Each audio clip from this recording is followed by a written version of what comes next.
김은재 뉴스인 두 번째 코너 김은재 인터뷰입니다. 뜨거운 정치 현안 그 분야 최고 선수 모시고 이야기 나눠보는 시간인데요. 오늘은 경찰 출신 두 분과 함께 김건희, 윤석열 수사에 대한 이야기 나눠보도록 하겠습니다. 두 분 안녕하세요. 안녕하십니까. 네, 박한천 행정관님 네. 반갑습니다. 네. 이지은 변호사님 반갑습니다. 네, 안녕하세요. 네. 반갑습니다. 저번에 여기 앉았는데 그때 긴장이 돼서 말을 못 하겠더라고요. 말을 늘 잘하시는데 무슨 그러니까요. 말씀이세요? 두 미인 사이에 앉으니까 아유. 제가 떨어져 앉아야 되겠어요. 이렇게 왼쪽으로. 요거 약간 준비해 오신 멘트 같은데요. 저희를 위해서. 그러니까요. 감사합니다. 5월이니까. 네, 저 탄핵 이후에 또 처음 뵙고 이렇게 네. 이야기 나누게 되어가지고 더 좀 반가운 마음이 들기도 하고요. 그 직전에 선고일이 안 잡히고 경호처 걱정을 하면서 말씀을 나눴던 기억이 있습니다. 맞아요. 네, 네. 두 분과 함께 같이 예, 나왔었어요. 그랬었죠. 네. 경호처 문제는 여전히 해결이 안 되긴 했는데요. 그래도 윤석열, 김건희에 대한 이제 검찰 수사가 가시화되고 있는 모습이긴 한데 그래도 오늘 먼저 나온 현안은 문재인 전 대통령에 대한 기소거든요. 그렇죠. 이건 어떻게 봐야 됩니까? 사실 뭐 예견은 되어 있었었죠. 이제 말은 안 되는 겁니다만은 이게 이거잖아요. 사위가 취직을 했기 때문에 그동안 딸 부부한테 주던 돈이 굳었다. 그래서 그만큼 경제적 이익을 얻었기 때문에 뇌물이다라는 건데 이건 진짜 법적으로는 법률적으로 말이 안 되는 거거든요. 당연히 무죄가 나오겠지만 어쨌든 무죄 나오기 전까지 한번 괴롭히려고 하는 거다. 기소를 하기 위해서 수사를 한 거고. 근데 항상 이 윤석열 정권이 그러지 않았습니까? 문제가 생길 때마다 이거는 전 정권 탓이다라고 하고 또 이제 전 정권 핑계를 대고 전 정권 수사하고 또 그 감사하고 하면서 예. 계속 괴롭혀 오지 않았습니까? 그 중에 하나다 이렇게 생각을 하고요. 네, 근데 왜 하필 이 시기이냐? 예. 예, 이제 대선에 또 영향을 미치기 위해서 그런 거 아니냐 이런 생각이 들죠. 네, 그러니까 파면된 정부이고 이 검찰은 사실은 소극적인 어떤 대응이 그렇죠. 필요할 것 같다는 생각이 드는데 굉장히 정면에 뛰어들었다는 느낌을 받거든요. 네. 정면으로 뛰어든 거죠. 왜냐하면은 지금 이번 대선 자체가 내란에 찬성하느냐 반대하느냐 예. 내란 세력의 척결이냐 아니면은 내란도 이유 있다고 찬성하는 사람을 선택하느냐 이런 문제였는데 이런 문제를 문재인 전 대통령을 기소해 버림으로써 여기에 대해서 이제 찬반이 갈릴 거 아니겠습니까? 그러면 진보와 보수의 이념 프레임으로 가거든요. 그러면 상당히 전제 지금 여권에서 보면 상당히 이익이죠. 그리고 이 지금 기소를 하는 데 있잖아요. 참 깔끔하게 했어요. 재밌게 했어요. 깔끔하다는 게 어떤 예. 의미세요? 이게 복잡한 어떤 법리를 적용하지 않기 위해서 박 전 대통령의 어떤 그 예를 들었거든요. 예를 들었는데 그때도 예를 들은 게 그거였어요. 결국 최순실이가 이렇게 돈을 벌어 가지고 해준 것은 박 전 대통령에 대한 여러 가지 뒷바라지를 해주고 그다음에 정치적인 배경에 금전적인 배경을 만들어준 게 아니냐. 지금 이렇게 했거든요. 오늘도 지금 마찬가지 게 뭐냐면은 아까 우리 이 변호사가 이야기했듯이 아니 당신이 원래 당연히 생활비를 줘야 되는데 생활비 줄 게 굳어진 거 아니냐. 결국 당신이 경제적 이익을 받고 당신이 어떠한 그 사람에게 이상직이라는 사람에게 부정한 그 청탁을 들어줬기 때문에 딱 그냥 단순한 뇌물죄다. 예. 그래서 이런 프레임을 짜버렸거든요. 이거 아마 다음에 이제 시기적인 문제나 돈이 전달된 시기나 예. 그다음 그 사람이 청탁을 했다면 들어주는 시기나 이런 걸 꼼꼼하게 법률에서 따질 겁니다. 그럼 아마 이런 말이 많이 나올 것 같아요. A, B로 봐서 C라는 상식이 추정된다. 이렇게 많이 나올 건데 이게 정치검찰이 항상 쓰는 멘트거든요. 예. 아마 이 멘트가 이번에는 좀 이제 재판에는 향후 힘들지 않을까 하는 생각이 듭니다. 그러니까 이게 사실은 이게 만약에 맞다면 고위공직자의 자녀는 직장 가지지 말라는 거거든요. 직장을 가져서 그렇네요. 취업을 하면 예. 네, 그러면 엄마 아빠한테 돈 안 받아도 되니까 이거 다 뇌물 아니냐 이런 거니까 말도 안 되는 거죠. 네. 당장 댓글창에서는 지금 검찰총장 자녀와 관련된 의혹 부분에 대한 이야기들을 지적하시는 그렇죠. 분들이 많거든요. 네. 예. 사람들은 참 이게 여러 가지로 비교가 된다라는 생각이 들긴 하는데요. 그래도 두 분을 환영해 주시는 댓글도 읽어야 될 것 같습니다. 능력과 진솔함을 가지신 두 분 정말 격하게 환영합니다. 이렇게 감사합니다. 강사라님이 이야기해 주셨는데요. 제가 그 검찰총 좀 말씀 계속 하실 거죠. 아니 말씀해 주세요. 검찰총장 자녀 문제에서 딱 하나만 짚고 넘어갈게요. 이게 졸업 애정자 있지 않습니까? 예. 졸업 애정자는 예를 들어서 4년제 대학 정규 졸업자 또는 졸업 애정자 요건 가능해요.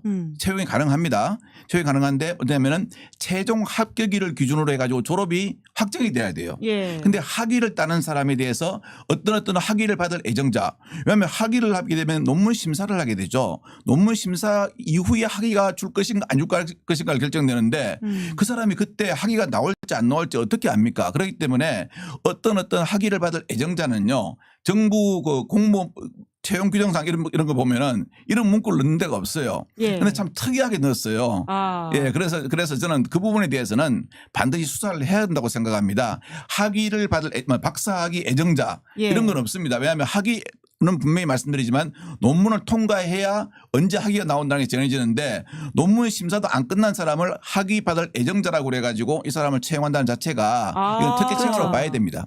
그거는 정말 맞춤형이라고 볼 수 있을 만한 그렇습니다. 정황이다라는 말씀이시네요. 네. 그리고 댓글창에서는 곽상도 아들 50억은 무죄였는데 예. 그럼 이거는 뭐냐라는 이야기들을 많이 하시거든요. 예, 그렇죠. 이제 곽상도 사건하고 이제 다른 거는 곽상도 사건에 참 저는 아쉬운 게 물론 법원도 아쉬운 판결을 냈지만 항소심에서 그 재판부가 얘기했거든요. 검찰이 공소장을 이런 식으로 쓰면 되냐 그랬어요.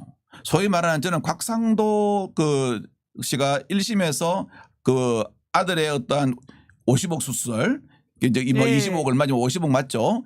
그 부분에 대해서는 검찰에서 좀 봐주기 기소를 한 것 같아요. 검찰에서 여론이 그 악화됐을 때 이 수사를 갖다가 해가지고 기소를 안 할 수가 없어요. 그러면 구멍이 숭숭숭 뚫린 공소장을 내버립니다. 알아서 빠져나가시오. 당신도 율사니까. 아, 봐주기 공소장을 예, 만들었다. 봐주기 공소장을 하고 유죄 수사를 안 하고 기소 안 할 수는 없으니까. 소위 말하는 똘똘말이 수사를 안 한다는 거죠. 대충 해가지고 얼무벌이 가지고 공소 얘기하니까 우리는 다 했어. 대신 네가 재판 과정에서 너도 법률 전문가니까 빠져나가 이런 식으로 봐주거든요. 아. 이거요. 알만한 사람은 다 합니다. 솔직히 뭐 예전에 특수수사 할 때 보면요. 예. 위에서 세게 백 들어오면 다른 말 안 해요. 수사하지 말란 말 안 해요. 야, 나한테 자꾸 전화 오잖아. 그래서 빨리 좀 처리해 그래요. 그냥 빨리 대충 말아가 올리라 이 말이에요. 그럼 너도 편하고 나도 편한데 왜 그렇게 걔를 자꾸 불러가지고 보강수사하고 해가지고 나중에는 풀 수 없는 실타래를 만드니 이 말이거든요. 그래서 이제 그렇게 하면 안 됩니다. 분명히 열심히 해야 말씀드리지만. 될 수사를 오히려 대충 함으로써 무죄를 끌어냈다. 그렇죠. 그러니까 검사가 문제인 게 자기 편한테는 칼을 꺼내지도 않고 남의 예. 편한테는 마구 휘두르고 예. 한다는 거죠. 이게 이제 수사와 기소를 모두 다 가지고 있다 보니까 음. 기소를 하기 위해서 마구 수사를 하기도 하고 어떤 거는 아예 자기 편한테는 아예 본인만이 기소권을 가지고 있으니까 예. 본인이 기소하지 않으면 그냥 그랬죠. 아무도 재판 처벌받지 예. 않는 거잖아요. 과거에 김학의 사건이 그러지 않았습니까? 그렇죠. 누가 봐도 예. 김학인데 김학이 아니라고 하는 거지 않습니까? 저도 CD 보니까 김학이 맞습니다. 나 솔직히 3월달에 봤어요. 그거 내가 그 처음에 청와대에서 그 내사했어요. 13년 예, 말씀하시는 화가 나네, 거죠. 그 생각이가. 예. 3월 1일 날 10시 45분에 그 진짜 넘어왔어요. 예. 2013년도에. 가장 먼저 김학의 영상 봤던 목격자로서 네. 박한정 행정관님이 화를 내셨습니다. 그 당시 검찰은 뭐 지금도 사실 거기서 별로 나아지고 있지 않아서 그러니까요. 국민들이 볼 때마다 화가 나고 개혁 대상이다 이런 이야기를 하고 있는 것 같은데요. 그걸 당시 어떤 있잖아요. 딱 분한테 보여주고 그분이 국회의원까지 하신 분이거든요. 딱 보더니 학위 맞네 그러더라고요. 하고 예, 저 사투리 그러더라고. 학위 맞네 그러더라고요. 누가 봐도 똑같이 생겼잖아요. 근데 뭐 머리 가르마가 다르네 막 이런 주장을 하면서 본인이 아니라고 그거 주장을 더구나 했었죠. 뭐 옷도 많이 입고 있었어요. 별로 안 입고 있었는데. 네, 참 정말 많은 시민들이 왜 검찰 개혁 필요한지, 그러니까 그 김학이라는 사람이 검찰 고위 관계자 아니었으면 이렇게 했을 리가 없다라는 생각하게 만들었던 중요한 네. 사건으로 기억하고 있습니다.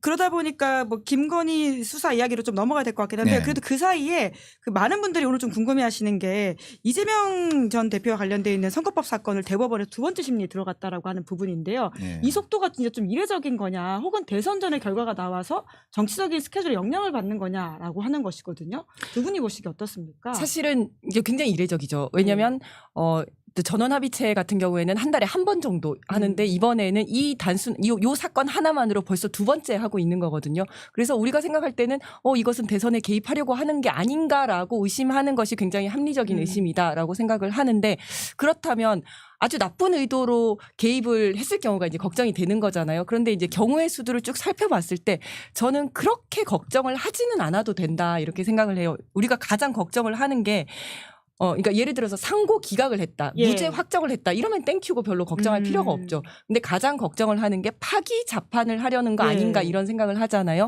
진짜 드문 일 아닙니까? 불가능합니다. 그런데 예. 파기 자판이라는 것은 올라온 거 2심에서 올라온 것을 이거 잘못됐어 파기를 하면서 내가 판단할게라고 확정을 지어버리는 건데 예. 이게 유죄로 올라온 것을 무죄로 파기 자판하는 것은 가능합니다. 유죄로 올라왔지만 이거 아니야 유죄 파기하면서 그냥 무죄로 자판하는 건 가능한데 그 반대의 경우입니다. 이번에는 무죄로 올라왔는데 이거를 파기를 하면서 유죄로 판단을 한다. 이거는 불가능합니다. 왜냐하면 유죄로 판단을 하기 위해서는 형량을 결정을 해야 됩니다. 예. 형량을 결정을 하기 위해서는 양형 조사를 해야 되거든요. 그러니까 양형 조건이 그런 범죄를 저지른 이후의 상황이 어떻게 됐는지, 피해 회복은 했는지, 뭐 반성은 하는지 이런 거에 대해 조사가 이루어져야 되고 검사의 구형도 있어야 되고 예. 이런 과정과 절차가 필요한데 그거 없이 그냥 할 수가 없어요. 그래서 무죄로 올라오는 것을 유죄로 파기 자판은 불가능. 예. 요거는 걱정을 안 하셔도 된다. 그 다음에 걱정하시는 것이 그러면 유죄 취지로 파기 환송을 시켜가지고 2심에서 고법에서 다시 유죄로 판단을 하고 그걸 다시 대법으로 올려서 유죄로 확정 판결을 한다. 예. 요걸 이제 걱정을 하시는데 이거는 아무리 빨라도 6개월? 6개월도 안 될 것 같아요. 제가 생각할 때 한 10개월 정도는 걸릴 예. 것 같아요.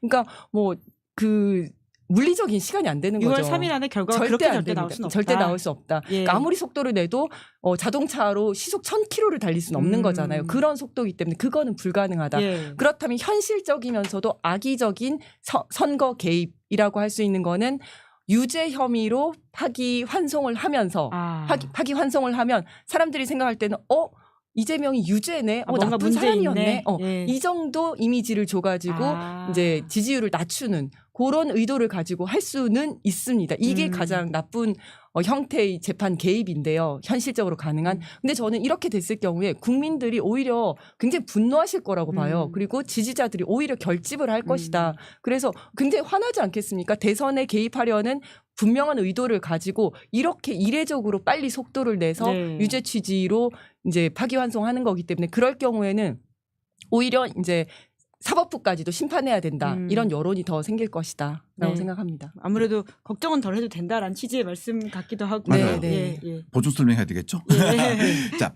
파기 자판은 쉬운 말 이럴 때입니다. A가 B를 갖다가 살해했습니다. 근데 그 A가 살인범이죠. 1심에서 사형, 2심에서 사형을 받았는데 어느 날 갑자기 다른 사람이 잡혔어요. 잡혀가지고 하는 말이 실은요. 옛날에 그 A라는 사람 그 살인범으로 지금 사형까지 받았는데 가가 찍인 게 아니고 내가 찍인 거 맞습니다. 이럴 때 이제 하는 게 파기자판입니다. 그 외에는 파기자판은 절대 안 되니까 염려 안 하셔도 되고요. 이제 대법원이 왜 지금 자꾸만 이렇게 문제가 되냐면은 자, 제가 간단하게 설명드릴게요. 대법원의 사건이 상고가 됩니다. 그럼 일단 대법원에 3개의 소부가 있습니다. 한 개 소부는 4명의 대법관으로 형성되거든요. 이 소부가 3개인데 여기 요 소부 1부, 2부, 3부가 있는데 여기 다 가배당이라는 겁니다. 예. 가배당은 뭐냐면은 상고의 유서를 받고 상고의 유서는 답변서를 받는 걸 말하거든요. 이 가배당 해가지고 이 가배당 받은 부에서 보통 한 20일에서 한 달을 가지고 있고 예. 그다음 본배당이라는 걸 합니다. 이건 가짜 배당, 이 본배당. 본배당도 소부로 먼저 합니다. 예. 그 소부에 가면은 그 소부에서 그 주심이 정해지고요. 이번에는 대법원 2부였죠. 가배당은 3부였는데요. 그럼 소부에서 주심이 정해지고 그 주심에 따른 연구관들이 또 정해집니다. 그다음에 그때부터 이제 본격적인 걸 싹 검토를 해가지고 제일 처음 결정하는 게 뭐냐면은 이걸 우리 소부에서 판단할 건지 아니면 전원 합의체로 넘길 건지를 하는데 전원 합의체로 넘기는 경우는 2가지가 있습니다. 첫째, 기존에 형성된 판례를 바꿔야 될 경우. 두 번째는 사회적으로 중요한 사건일 경우. 이게 두 번째였죠. 두 번째로 하는데 이거를 판단하는데 보통 한 달에서 짧게는 한 달, 길게는 2달이 걸립니다. 그런데 이번에는 이틀 만에 2번이나 벌써. 아니 2시간 만이죠. 2시간 만에 제2부에서 받아가지고 바로 전원합의체 회부해버렸죠. 그러니까 기자들이 물어봤죠. 전원합의체 회부했죠. 그러면은 그거는 소부의 제2부에서 주심이 그렇게 판단했습니다라고 해야 되는데 그렇게 말하다 보니까 거짓말이 된 게 뻔하거든요. 이게 대법원장이 내가 결정했습니다라고 이렇게 이제 자백을 한 거죠. 그래서 되는 건데 이제 소부는 전원 합의가 돼야 됩니다.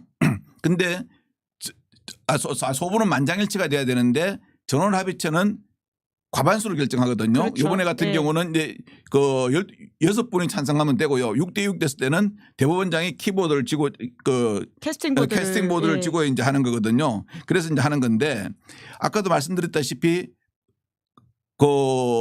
파기자판이 또 안 되는 이유는 뭐냐면은 대법원 상고심은 법률심입니다. 이게 요런 행위를 한 거는 맞는데 항소심에서 판단을 했는데 2심에서 판단을 했는데 요게 법리 해석이나 법률 적용이 잘 됐냐 못 됐냐 하는 그것만 하는 거거든요. 그래서 못 됐으면은 이런 이유로 못 됐으니까 다시 하고 내리는 겁니다.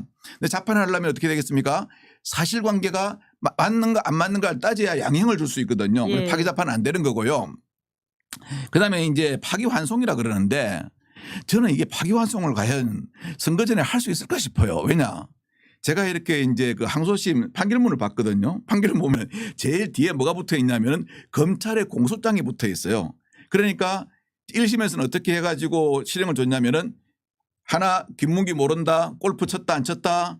그다음에 이거 국토부 외압이 있었다 없다를 덩어리를 하고 요 덩어리는 참말이야 거짓말이야 해가지고 형을 줬거든요. 그걸 어떻게 했냐면은 이 덩어리의 말을 갖다가 항소심에서는 다 잘랐어요. 예. 김문기를 언제 모른다고 했냐. 모른다고 몇 번을 말했냐. 그때 이 사람의 직위는 뭐였냐. 다 잘라서 말해가지고 그 말의 의미 맥락 그런 것까지 다 판단을 했어요. 그럼 이게 그거 다 잘라서 한 게 법률 적용을 잘못했다고 이야기를 해줘야 되고 법리에서 잘못했다고 하려면은 이거 저 재판관들 재판 연구관들이 이거 다 하려면요 한 달 늦게 걸립니다. 그렇기 때문에 제가 보기로는 야 이거 6월 3일 전에는 파기환송 이것도 좀 가능성은 솔직히 좀 저는 작다고 봅니다. 예. 그래서 저 무리한 어떤 그런 거는 좀 안 했으면 좋겠고요. 이제 자꾸 저 시청자들이 불안해하는 게 원래 이제 그 전원합의체로 가면 한 달에 한 번 정도 회의를 합니다. 근데 지금 벌써 회의를 갖다 오늘이 3차 회의죠. 1차 회의는 예비회의라 그럽니다. 2차 오늘까지 두 번 본회의 심리를 했습니다. 네. 그래서 그런 건데 저는 그렇게 우리 저 보시는 시청자들이 또 이거 사법부가 무슨 장난치지 않을까라는 이러한 눈초리로 지금 참 걱정하고 계시는데 좀 그런 걱정은 조금 놔두셔도 된다. 그리고 이번에 선거 때는 정말 나라를 위해서 누가 할 것인가를 국민들께서 선택하시면 된다. 그렇게 생각합니다. 그 임금님 뒤에 캔디님께서 네. 그러면 조이대는 왜 저래요 이렇게 예. 질문을 하셨는데요.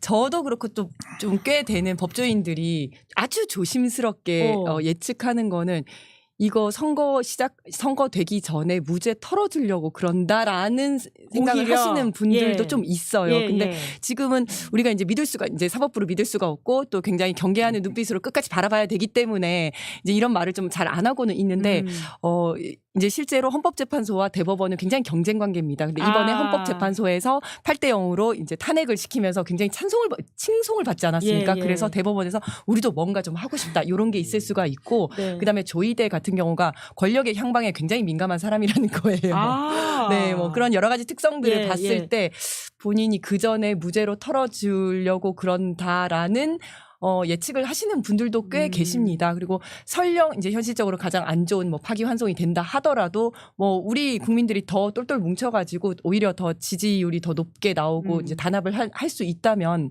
뭐 그것도 나쁘지 않다. 뭐 대선에 영향을 미치려는 의도를 가지고 하더라도 미치지 않도록 우리가 하면 되는 거거든요. 예, 오히려 네. 국민은 속지 않는다 이런 말씀을 맞습니다. 하고 계시는 네. 것 같습니다. 워낙 우리가 이 법조 엘리트들의 여러 가지 모습들을 보고 있다 보니까 좀 그런 걱정을 하시는 분도 있는 것 같은데요. 사실 아까 이제 저희 초반에 문재인 전 대통령 기소와 관련된 이야기를 했지만 그 소식을 들은 많은 시민들은 그러면 김건희 씨와 윤석열 씨는 이에 예. 대한 질문으로 맞아요. 이어질 예. 수밖에 없을 것 같거든요.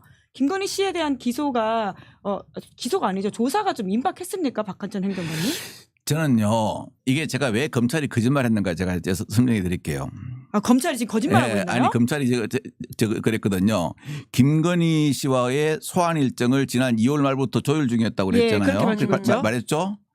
저는 세상에 자 그럼 우리 뇌물죄를 한번 봅시다. 뇌물죄 수사를 하면은 뇌물을 준 사람부터 조사를 하고 받은 사람을 불러야 되겠습니까? 아니면 받은 사람 준 사람은 조사 안 하고 받은 사람 불러가지고 네 죄를 네가 알렸다 하나님이 하니까 너 뇌물 받았는지 바로 부르라면 세상에 불법이 어디 있습니까? 그런데 이런 수사가 됐어요. 왜냐? 자 우리가 최근에 누구를 불렀다 그랬습니까? 경남 창원 의창구에 그 요번에 경선에 나간 김상민 전 검사를 예. 불렀다 그랬죠. 그 사람은 공천 개입 청탁을 한 사람입니다. 예. 근데 그 조사는 공천 개입 청탁을 한 사람을 불러가지고 너 누구한테 청탁했어.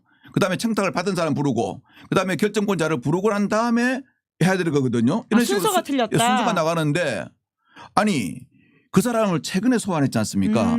최근에 소환했는데 그 전에 무슨 그 김건희를 예, 부르려고 힘을 쓴 김건희와 출석 날짜를 조율하죠. 그러면은 뇌물 준 사람은 뇌물 공여자는 조사도 안 하고 예. 뇌물 수뢰자한테 너 언제 나올래 빨리 나올래 늦게 나올래 이걸 조율했다는 겁니까? 이런 거짓말은 좀 안 하면 좋겠어요. 수사라는 건 딱 순서가 있습니다. 딱 걸렸네요. 지금 전문가한테. 생각해 보세요. 김상민 부르지도 않아놓고 2월달에 부르려고 예. 했다는 거는 맞지 않다. 예를 들어서 제가 어디 애초에. 가가지고 우리 이 변호사 보고 이 변호사 너 참 못생겼어. 내가 모욕을 했어요? 그런 말씀 하시면 안 됩니다. 그 바람에 그거 진짜 모욕이거든요. 그럼 먼저 이 변호사가 나를 고소를 해야 돼요. 예. 그럼 당신은 어떻게 해서 모욕감을 느꼈냐를 물은 다음에 해야지. 그렇죠. 제가 그 말했다고 이 변호사는 이쁘니까 넌 조사 안 해도 돼. 넌 오지 마. 그러고 나만 불러가 조사하면은 내가 아니 나는 그 모욕이 아니고 뭐 이렇게 이야기했는데 그럼 어떡할 겁니까? 예. 그렇게 말도 안 되는 모욕 소리거든요. 맞잖아요. 예? 모욕 맞잖아요. 모욕 맞으니까 안 하잖아요. 예. 순서가 틀렸기 때문에 애초에 2월달에 김건희 씨를 부르려고 했다는 검찰의 말은 맞지 않다 이런 이야기를 딱 짚어서 말씀해 주셨네요. 말이 안 되는 예. 거죠. 저는 근데 이제 그 말은 거짓말일 수 있다고 봐요. 뭐 2월달에 그건 이제 지금 이제 수사를 하면서 우리가 이거를 손 놓고 있었던 건 아니고 그때는 사실 탄핵 전이었잖아요. 예. 그때는 자기들 눈치 보느라 못했는데 지금 갑자기 하려니까 좀 개면 쩍고 이러니까 사실 그 전부터 계속 해왔다라고 하면서 거짓말을 한 것 같고 그런데 저는 수사는 실제로 들어갈 거라고 봅니다. 예.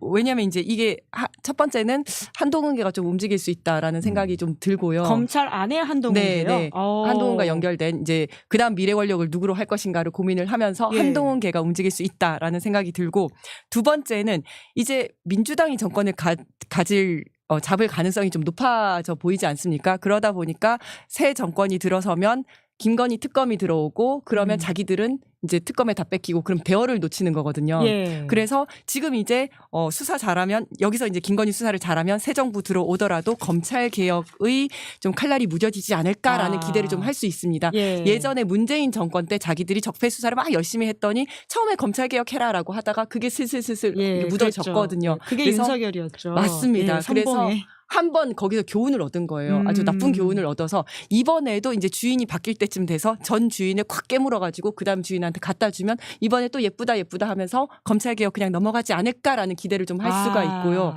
그리고 이렇게 수사를 하면서 검찰은 항상 캐비넷을 챙깁니다. 네, 그래서 수사를 하면서 별건 수사를 한다든지 아니면 너 좀 봐줄 테니까 몇 가지 좀 떨어줄 테니까 뭐 다른 사람 누굴 부르라고 한다든지 예. 딜을 하기 시작합니다. 그래서 이런 엄청 큰 대어 수사를 그전에는 못했지만 할 수만 있다면 하고 싶어요. 검찰은. 그래서 이 시기를 놓치지 않을 것이다라고 생각을 하고 저는 검찰이 본격적으로 수사할 거라고 실제로 할 거라고 봅니다. 그리고 저는 그리고 또 한 가지 주목하는 게 최근에 검찰이 전 강서구청장 김태우 수사를 시작을 했거든요. 근데 제가 주목했던 거는 이게 이제 무슨 내용이냐면 이제 기억을 하시겠지만 윤석열이 자기 최측근인 검찰 수사관인 김태우를 모든 당내 반발에도 불구하고 반대에도 불구하고 강서구청장에 앉힌 거거든요. 그랬죠. 네. 예. 그리고 이 사람이 나중에 유죄 확정을 받았더니 사면해줘가지고 다시 또 보궐선거에 거기 또 했잖아요. 깐스러운 일이었습니다. 말도 안 되는 상황을 했었는데 그 초반에 2022년도에 이 공천 개입한 거 아니냐라는 내용으로 지금 수사가 들어간 거거든요. 근데 이 수사팀이 무슨 수사팀이냐면 명태균 수사팀에서 수사를 하고 있어요. 그렇더라고요. 예. 이거는 명태균이랑 상관이 없는 거잖아요. 예. 어떻게 연결이 됐냐 하면 명태균 수사팀에서 제일 처음에는 깨작깨작 김영선과 세비 반띵한 거 명태균이 주변에 있는 뭐 시의원, 구의원들한테 돈 받고 공천 주고 공천 장사한 거 이런 것만 했어요. 그러다가 지금 윤석열 김건희로 본류로 지금 들어가서 본류를 이제 공천 개입을 수사를 하다가 그 다음에 윤석열을 통해서 지금 이 김태우까지 넘어간 거거든요.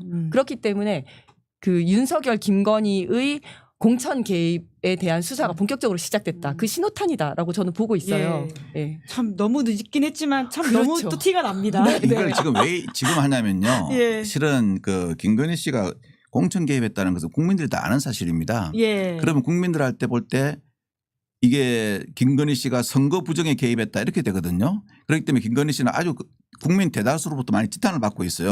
그런데 어떻습니까? 6월 달에 또 선거가 있어요. 그러면 지금 김건희 씨를 수사한다고 해가지고 액션을 취하고 해야만이 이 어떠한 그 현재 지금 보수 정권의 아킬레스건인 김건희 밉상이 희석되는 거죠. 그러니까 예. 약간 정치적인 의도도 있고요.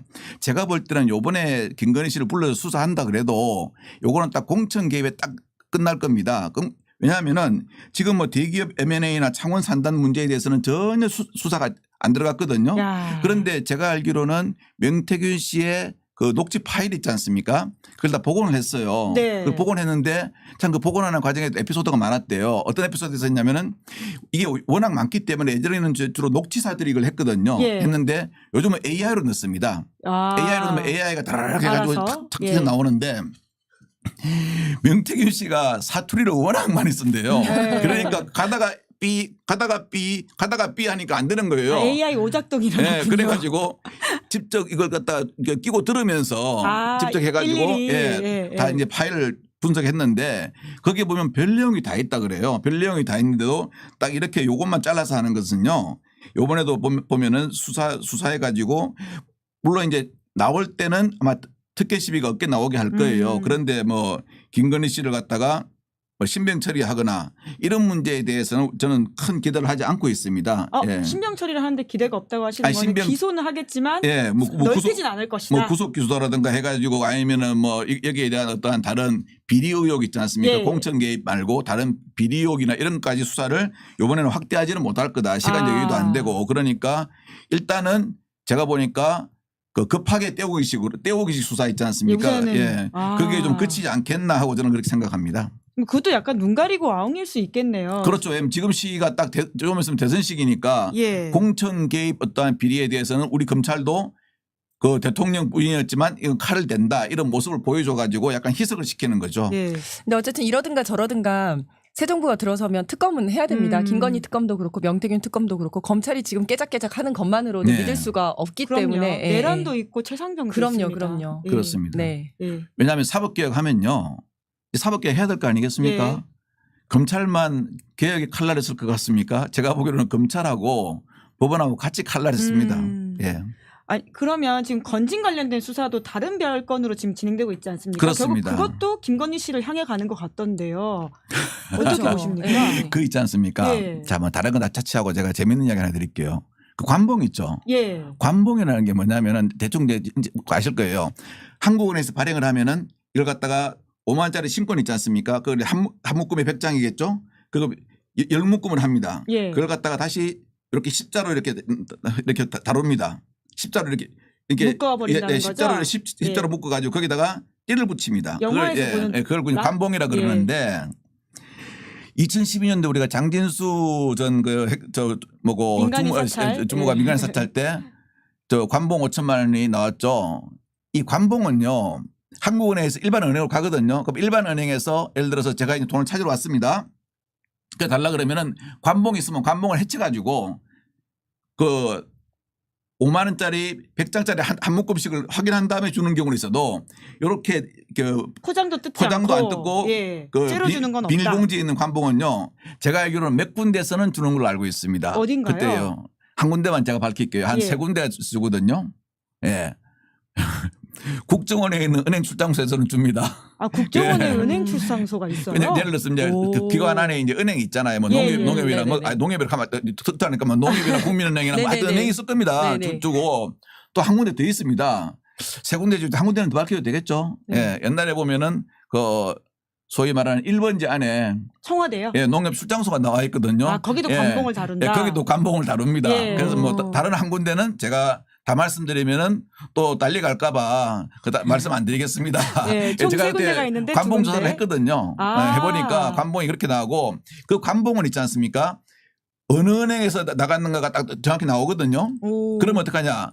그 FIU의 CTR이라고 그래가지고 캐시 트랜스레이터 릴레이션이라고 그래가지고 매달 저도 FIU 구매를 했지만 매일 있지 않습니까? 추적이 가능하죠. 현금 2천만 원 이상 찾으면은 예. 그게 쭉 신고가 뜹니다. 되고. 근데 요즘 예. 1,000만 원 줄었거든요. 근데 관봉은 5천만 원을 한꺼번에 나갔다는 거거든요. 네. 한 계좌에서 한꺼번에 나갔습니다. 음. 그리고 관봉을 낼 정도면요. 관봉은 요구를 해야 내줍니다. 예. 그래서 항상 보면은 신권을 가장 잘 바꿀 수 있는 곳이 그 두 곳입니다. 그럼 건진이 관봉을 가지고 있었다라고 하는 것은 예. 국정원, 대통령실 혹은 나머지 한 곳. 하여튼 권력 있는 기관에 속해 있는 은행에서 나왔다. 이리 보시면은 거의 틀리지는 않지 않겠다는 게 제 추정입니다. 또 맞다고 그러면 소송 들어올 거고요. 예, 또 이 변호사가 변호도 안 해줄 거고. 그래서 내가 이제 말씀드리는데. 돈 많이 주시면 변호해드리죠.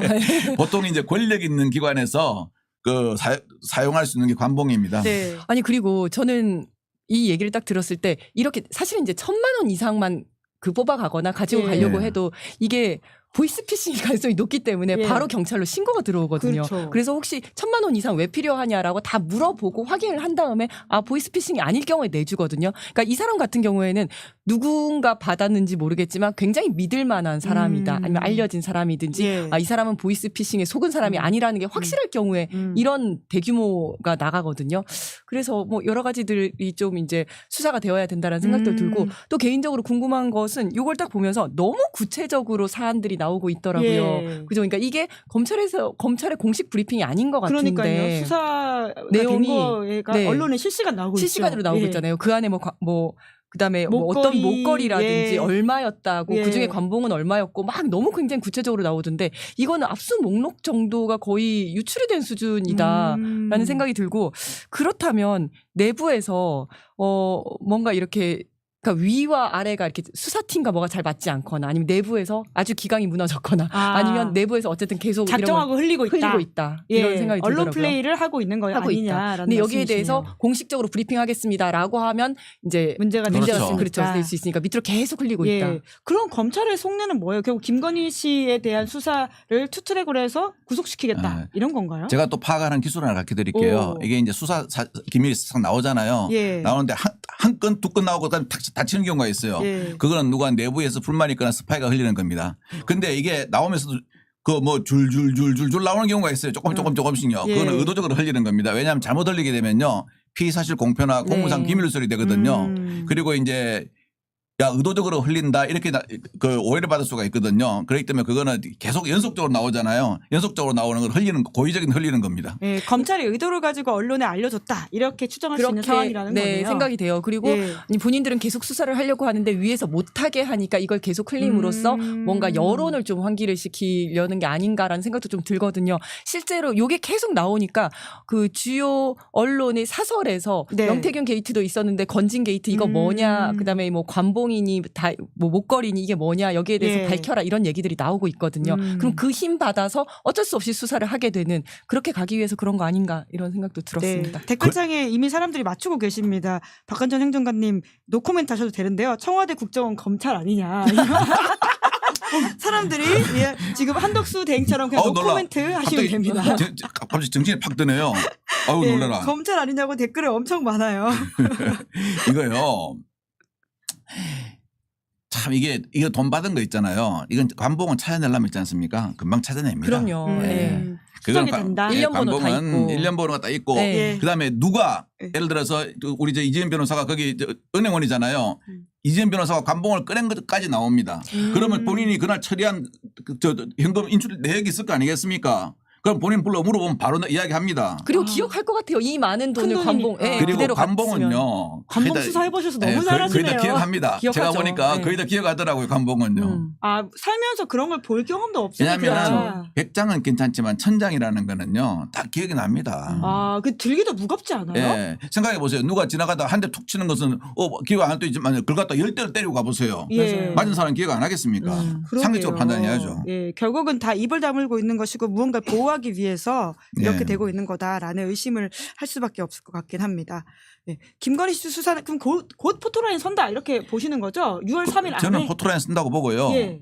건진이 있지 않습니까? 예. 오히려 더 재밌는 게 많을 겁니다. 제가 하나 살짝 말씀드리면 건진이 옛날에 YY 재단을 가지고 있습니다. 그 재단에 얼마 전에 전직 국세청장 하신 분도 이사로 들어가 있더라고요. 아. 제가 그거는 등기부등본 하게 됐는데 실명은 거론하지 않겠습니다.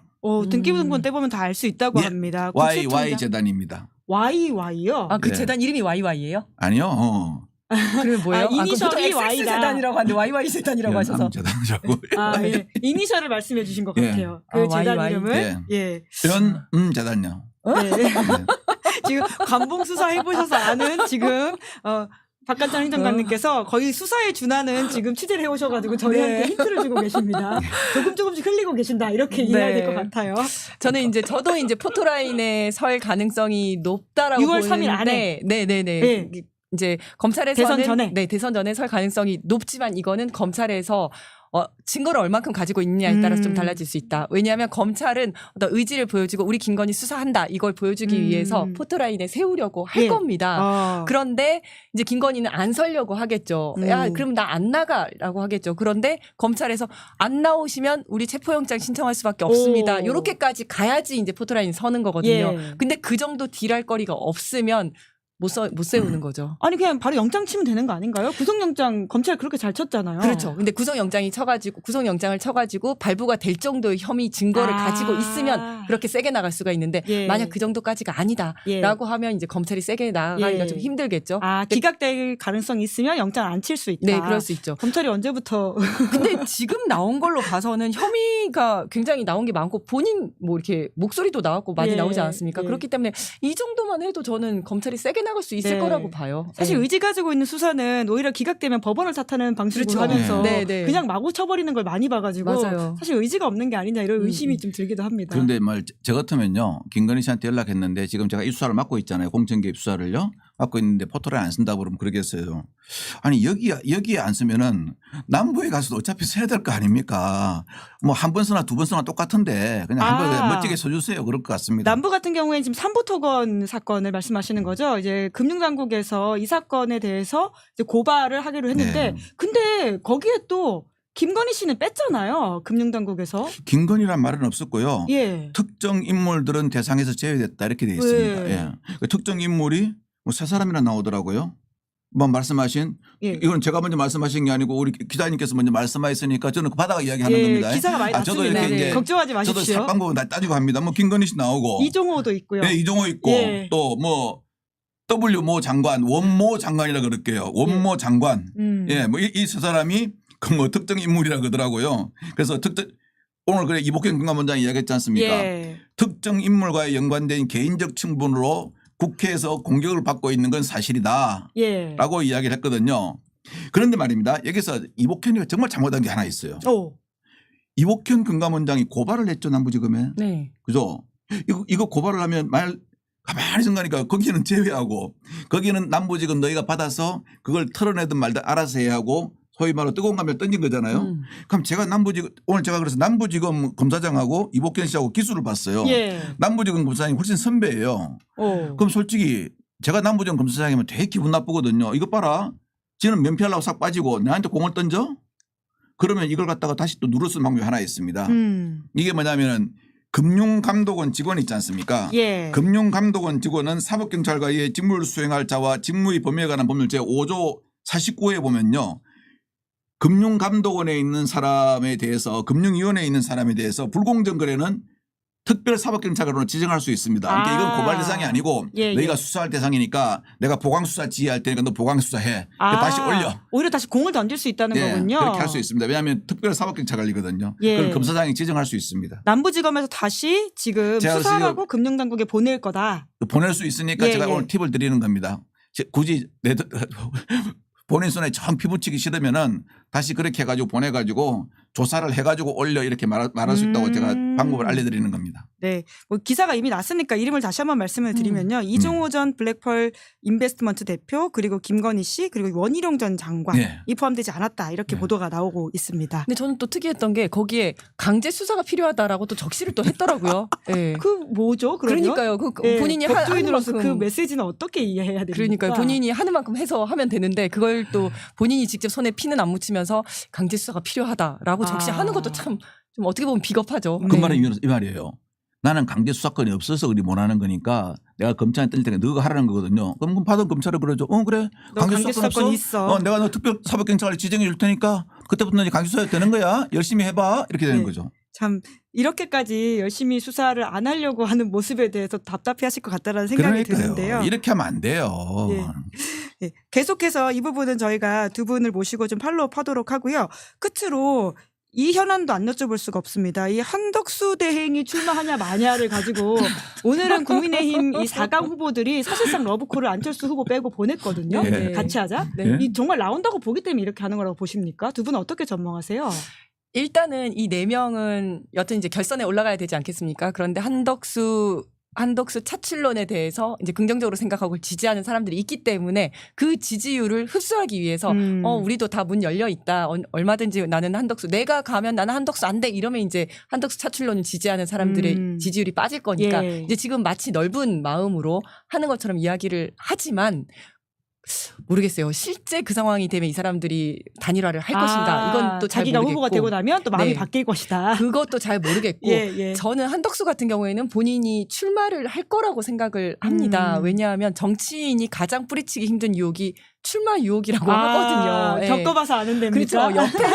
옆에서 이렇게 우쭐쭈하면서 되실 겁니다. 결심만 하시면 우리가 꽃길 다 깔아놨습니다. 이렇게만 하시면 됩니다. 하면 정말 이제 내가 되겠구나라는 생각이 들기 때문에 본인은 벌써 할 생각이 있다. 할 생각이 없었으면 지금 여기서 이러고 있으면 안 되죠. 예. 나는 불출마한다라고 선언을 하고 갔어야 되는데 지금 이도 저도 아니면서 이게 뭐냐 선수냐 심판이냐 빨리 정해라라고 하는데도 불구하고 이야기하지 않고 지금 이제 뭐 간 보면서 계속 가는 거 아닙니까? 그래서 저는 출마는 한다. 그러나 그 뒤에 과연 뭐 꽃길이 보장이 될 것인가 그거는 알 수 없다. 네, 정치인의 생리로 겪어본 이야기로 해설해 주셨습니다.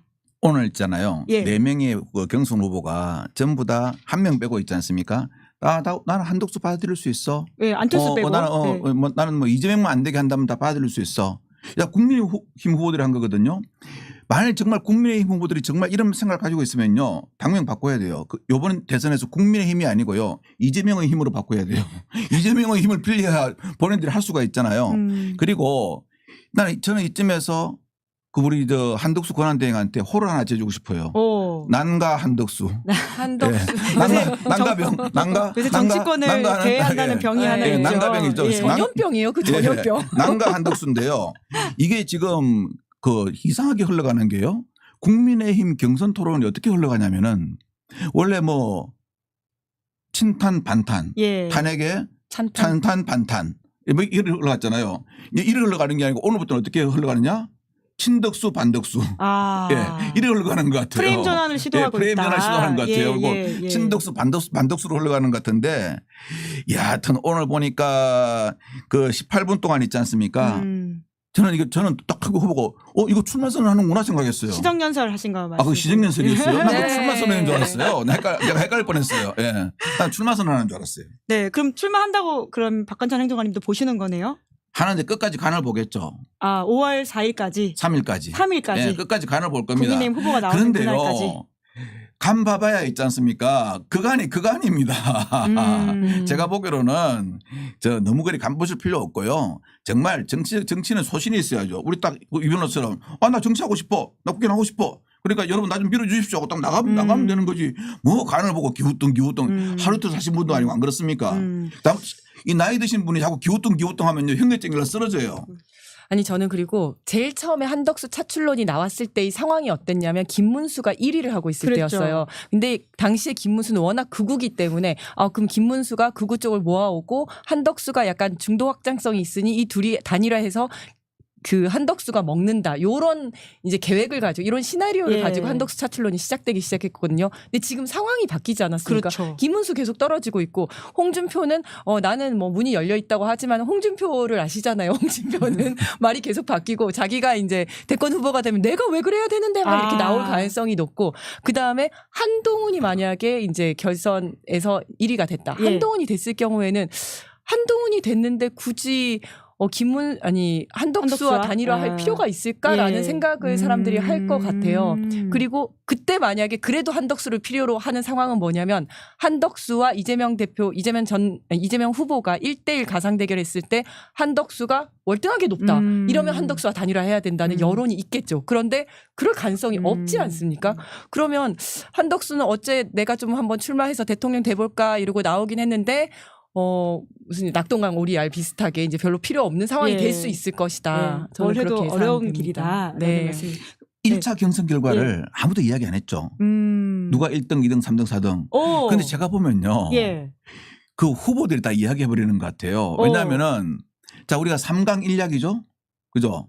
그 중에서 보면은 지금 모든 카드를 제일 많이 던지는 사람이 제일 급한 사람 아니겠습니까? 오늘 제일 먼저 나는 한덕수도 괜찮아. 좋아. 나 한덕수와 언제든지 통합할 수 있어. 라고 제일 먼저 한 게 누구십니까? 홍준표 후보예요. 그다음에 또 홍준표 후보 이게 사람들이 이제 저는 이제 제가 이렇게 말하면 또 저쪽에서 야 네가 왜 그렇게 판단해서 소송 들어올까 봐 제가 이제 근거를 오늘 말씀드려야겠죠. 굉장히 조심하십니다. 그러니까요. 박한준 행정관님. 뭐 하나 고발당하셨나? 생긴 것보다 겁이 많아요. 예. 그래서 이게 저는 그렇게 생각하고 이 이제 들리는 말이 홍준표 후보께서 그 참모들 회의에서 예. 한마디를 한 말씀 하셨대요. 오. 뭐라고 말씀하셨냐? 요건 또 제 또 취재력인데 뭐라고 말씀하셨냐? 다른 사람들은 내가 요번에 경선에서 후보가 안 되면은 정치를 그만둔다고 생각하는 것 같다. 그런 말도 많이 나온다. 예. 나 절대 그만 안 둔다. 내가 오. 당권을 쥐고 여기에 있는 분들 자리 다 내가 챙겨주고 내가 그래 하겠다 그랬습니다. 그 말은 뭡니까? 이탈하지 마라 이 말이거든요. 상황이 안 좋다는 걸 인식하고 예. 있군요. 그리고 42명이 뭐 의원들이 의원들? 예. 예. 지지를 하면서도 내 이름을 바뀔 수는 없다 그랬잖아요. 그 사람들요 간 다 보고 있고요. 한덕수 씨나 저 홍준표 씨만 간 보는 게 간 다 보고 있고요. 이렇게 4강 올라가잖아요. 그럼 아무리 모른다 그래도 그 캠프에서는 우리 후보가 몇 등 했는가 대충 압니다. 경험칙상으로. 야, 그러면 두 분은 끝으로 누가 최종 국민의힘 후보가 될 거라고 보십니까? 아, 내가 누가 먼저 될까요? 네, 먼저 하세요. 네, 저는 이건 내 예상이니까요. 예. 저는, 고발 안 당해요. 아, 무서워. 저는 그 김한 대결이 되지 않을까 생각합니다. 아, 김문수와 한동훈의 대결. 네. 그렇게 해서 최종으로 누가 될 것 같으세요? 그렇게 해서요. 결과적으로 힘이 어느 쪽으로 뭉쳐질까요? 왜냐하면은 자, 우리 홍준표 후보는 여태까지 아주 많은 콤지도 하고 슬렁슬렁 넘어가기도 하고 막 했습니다. 그런데 그게 이제는 아마 약발이 잘 안 먹히는 것 같아요. 대신 김문수, 한동훈은 아직까지 정치에서 어떠한 막 전면에 나서 가지고 비전 제시를 안 했습니다. 예. 그러니까 숨어 있는 걸 제시할 수 있는 게 많습니다. 국민들은 이번에 거기다 퀘스천 마크를 많이 둘 것 같아요. 유권자들은요. 근데 이제 문제는 뭐냐면은 앞에서는 여론조사 100%를 했지만 지금은 50, 50. 5대5죠. 권리당원 50, 이거 50으로 하지 않습니까? 그럼 권리당원이 아무래도 국민의힘에서 오래된 사람을 지원하는 경우가 많지 않겠습니까? 그게 좀 변수라 가지고 1, 2위가 변수가 일어날 건데 뭐 김문수 후보는 워낙 각종 지지율에서 워낙 큰 차가 나니까 거기는 틀림없이 이번에 2강에는 올라가지 않나 저는 그렇게 예. 생각합니다. 저는 2강에는 홍준표와 한동훈이라고 생각을 두 분의 하는데 전망이 좀 갈렸네요. 예. 왜냐면 이제 지금 계속 토론회를 하고 있는데 토론회 보면서 좀 생각이 바뀔 수도 있을 것 같아요. 세 분이 원래 네. 이제 3강 하여튼 그 세 명이 엎치락 뒤치락 하면서 거의 비슷한 수준인 것 같은데 오늘 김문수와 한동훈이 토론을 하는 걸 봤는데 김문수가 너무 못하는 거예요. 네. 김문수가 본인이 공격수인데 본인이 공격을 당하고 있어. 그러니까 본인이 네. 원래 하고 싶었던 얘기는 이재명 후보 같은 경우에는 전과가 사범이나 되니까 그런 사람 하면 안 되는 거 아니냐 했더니 바로 한동훈이 전과로 치자면 선배님이 더 많으신 거 아닙니까? 뭐 이렇게 얘기를 하더라고요. 그러니까 계속 당하고 있더라고요. 예. 그래서 야 이거 진짜 너무 칼이 무디다. 칼 정도가 예. 아니라 이거 본인이 공격수인데 본인이 계속 막고 있으니 이런 식으로 계속 가다가는 안 되겠다라는 생각이 들더라고요. 그래서 많은 분들이 또 이 토론회 보면서 결정을 할 것 같은데 요게 좀 변수가 될 것 같다. 네. 예. 5월 3일 되면은 박타짠지 이타짠지가 결정됩니다. 네, 확인해 보도록 하겠습니다. 네. 정강훈 씨가 오늘 출마 선언했는데 그건 영향이 있다고 보세요? 아니 그 양반 자격도 없어요. 맞아요. 2019년도에 집행유예 받아가지고 아직 지금 피선권도 없는데 좀 그 양반은 좀 옆에 누가 변호사가 좀 조언 좀 해주세요. 그 이렇게 조언하는 건 싸잖아요, 그죠? 조언 좀 해주세요. 아니 이 선거법을 공직선거법을 전혀 모르는 것 같아요. 예. 그 양반 자격 없어요. 예. AI에 물어봐도 알 수 있을 것 그러니까요. 같은데요. 이제 피선거권이 박탈이 된 상태인데 그러면 무슨 본인이 설마 모를까? 저는 네. 안다고 생각하고요. 그래요. 그럼 어떤 의도일까? 이 선거에 영향을 미치기 위해서 하는 거라고 생각을 하는데 사실 탄핵 전까지는 뭐 그 국힘 사람들이 다 와가지고 사과도 하고 자기가 연설하라 그러면 연설도 하고 자기가 호령을 하지 않았습니까? 그랬는데 지금 갑자기 본인과 손절을 하려고 하면서 아무도 안 찾아오고 사람들도 별로 없고 예. 집회하는데도 사람도 없고 돈도 안 거두고 이러니까 외롭다. 여기서 뭔가 존재감을 과시를 하려고 한다. 그러나 별로 이제 별 영향은 없을 것이다라고 생각하지만 변수가 하나 있습니다. 이제 계속 윤석열을 모시려고 할 텐데 이 윤이 붙느냐에 따라서 윤 어게인과 윤이 이제 뭐 붙느냐 이런 거에 따라서 본인 세가 좀 커질 수도 있을 것이다. 막 윤이 붙으면 막판에 윤도 관심이 필요한 사람이잖아요. 아. 지금 이게 이제 관심이 필요한 사람들끼리 붙어가지고 그 지지자 한 줌의 지지자들을 가지고 좀 있다가 뭐라도 예, 네. 하다가 막판에 누구를 지지 선언을 한다 뭐 이런 거 할 수도 있을 것 같아요. 예, 뭐 어찌 됐든 저는 윤과 전광훈이 이렇게 활개를 치면 칠수록 아. 민주당으로서는 감사하다라는 말씀을 우리 드립니다. 김 기자님 영어 잘하시잖아요. 그 윤 어게인 하는 사람한테 저 스페링 좀 가르쳐주세요. 영터 좀 쓰지 말라고. 어지안 이렇게 윤 어지안. 예, 좀 그런 해프닝도 있었던 상황이다 보니까 전반적으로 극우 세력의 약세라고 하는 게 이제는 좀 블랙 코미디 같다라는 생각이 들기도 네. 합니다. 예, 그런 차원에서 이야기를 좀 마무리 보면 될 것 같고요. 두 분의 5월 3일 전망을 확인해 보는 것으로 오늘은 마무리하도록 하겠습니다. 두 분 수고 많으셨습니다. 고맙습니다. 네, 감사합니다. 감사합니다. 네, 김은재 뉴스인 4월 24일 준비한 방송 여기까지고요. 저는 내일 오후 5시에 김준일, 임경빈, 죄송합니다. 임경빈이 아니라요. 김준일, 곽우신, 이정주 세 분과 함께 돌아오겠습니다. 오늘 방송 재밌게 보셨다면 구독, 좋아요, 알림 설정 부탁드리겠습니다. 고맙습니다. 시사인이 만드는 정치 라이브 김은지의 뉴스인 매주 월요일부터 목요일까지 오후 5시에 생방송됩니다. 구독, 좋아요, 알림 설정으로 함께해 주시면 큰 응원과 격려가 됩니다.